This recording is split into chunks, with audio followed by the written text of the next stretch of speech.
Hi guys and welcome back to Tom Talks. Make sure to like, share, subscribe, comment, all that good stuff.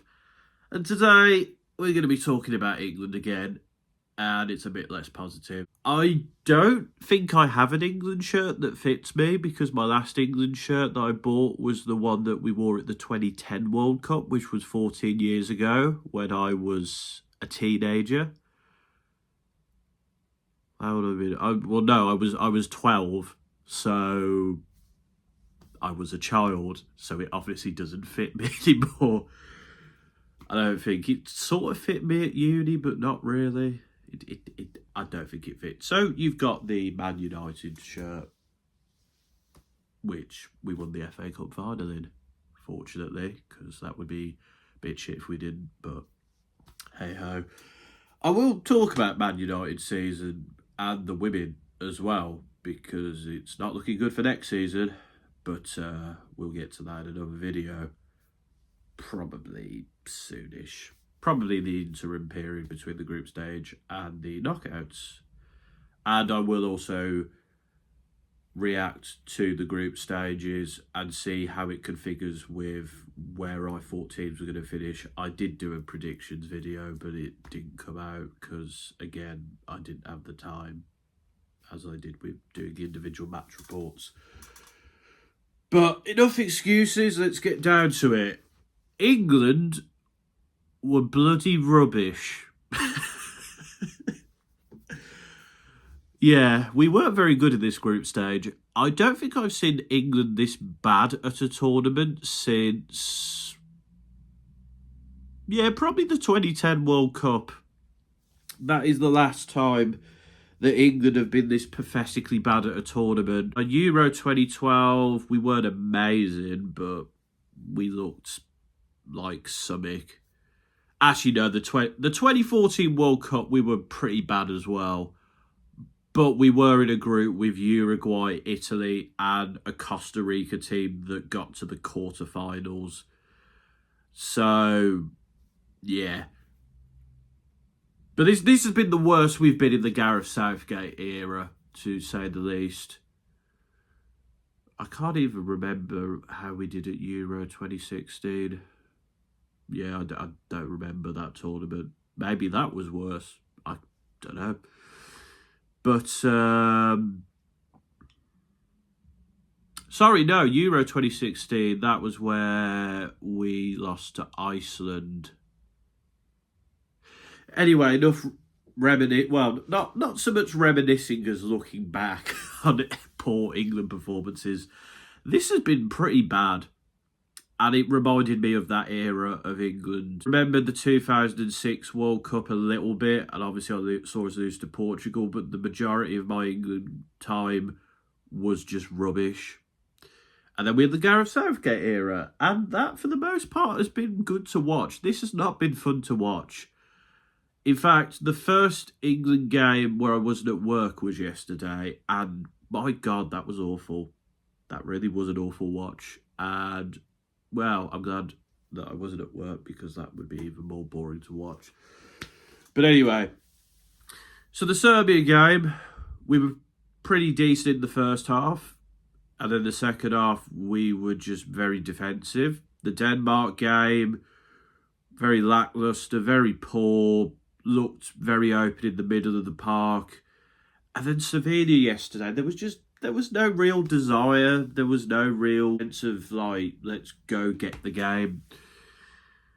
It's just really poor. I think defensively we've been all right. Jordan Pickford's done his job when he needs to. I think Gehi and Stones have been good at centre-back. Kyle Walker's not been as good as he normally is, but there's not really much to complain about there. Trippier's not really been great, has he? I don't think he likes playing at left back, and even though he has played there before for England, he doesn't look comfortable there. So the sooner that Luke Shaw comes back, the better. Or maybe put Joe Gomez there. I don't know. Try something different. The middle of the park, Declan Rice was very good in the first game, but he has looked a bit out of his depth in the other two, especially the Denmark game. He really got messed about by that midfield. So I'm a bit worried. I think hopefully Kobe Mainoo's performance in the second half against Slovenia has shown he needs to play there. Trent doesn't work. He's not a midfielder, like a defensive midfielder. I think he's somebody you can bring on to create a few issues, but Conor Gallagher just doesn't really offer much there. So I think Kobe Mainoo needs to start, which I've said at the start of the tournament, and people doubted me, but I think people now see that I probably was right. So that's good for me, I guess. Jude Bellingham was fantastic in the first game, and in the other two, he's been very anonymous. I guess you could argue to put Phil Foden in there, but would Phil Foden make the difference? I don't know. And up front, Harry Kane, he's been playing way too far back. He needs to be in the box. He needs to allow, players like Bellingham or the wingers or Declan Rice to sort of do what he's doing. He needs to get in the box and score, because when he's had opportunities, he's hit the bar and he's scored. But he didn't have any opportunities yesterday. And Harry Kane needs to be in the box. Otherwise, we might as well just play Ollie Watkins, really. Saka was pretty good in the first game. He's struggled in the other games. I don't think he's been England's worst player, but I think maybe it's time that we gave someone else a go at right wing, like Cole Palmer. Cole Palmer looked a lot more lively yesterday. And then at left wing, I think Phil Foden doesn't work there. I think Anthony Gordon needs to play. Phil Foden, I think, there may be an argument to play him at cam, because he has shown a bit of creativity at points in the Denmark and Slovenia game. But he clearly just doesn't work at left wing. So, what would I change? I'd probably put Konza or Gomez at left back. Luke Shaw if he's fit. I'd bring Mainoo alongside Rice, and then I'd maybe give Bellingham another chance. And if he plays poorly, then bring Foden on. And then up front, I think I'd probably go Palmer. I'd stick with Kane, but if he keeps playing deep, we need to take him off. And then I'd probably bring Gordon on, to be honest. That's the team I'd play, because I think that offers the most creativity. But England have really been woeful to watch. It's just been so drab. It's so boring. We didn't deserve to top that group.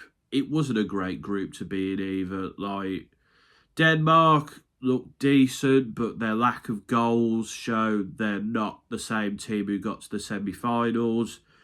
Serbia haven't really offered too much. Mitrovic hasn't really been what he should have been at the tournament.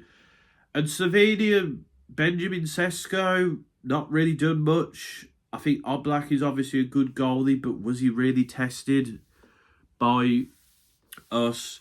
We had probably the easiest group in the tournament, really. I thought Belgium's group might be, but, that has actually been quite an interesting group. But it's been really drab to watch from England, and I don't think we're winning the tournament.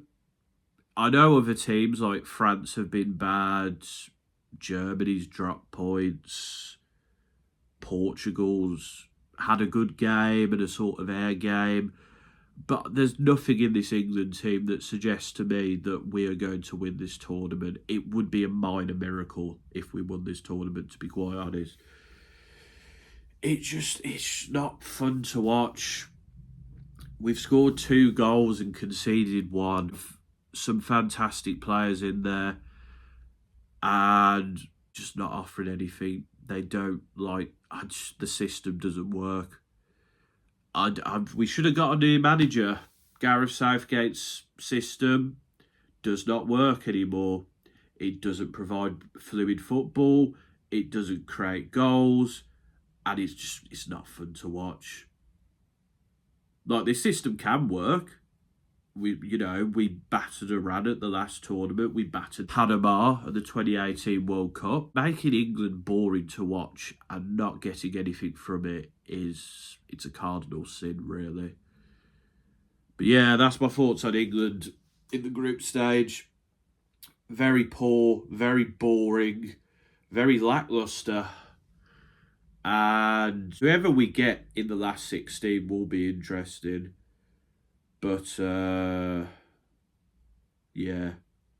I think we're very lucky to finish top of the group, because we're gonna get it handed to us at some point in this tournament. Maybe not in the next round, but probably the round after. I think quarterfinals exit is likely. We might scrounge a result in the last 16, but whoever we face in the quarterfinals is going to give us a right hounding. But yeah, that's my thoughts, man. Let me know your thoughts in the comments. Do you think it can turn it around? Do you think there's any positives to look at going into the knockout stages?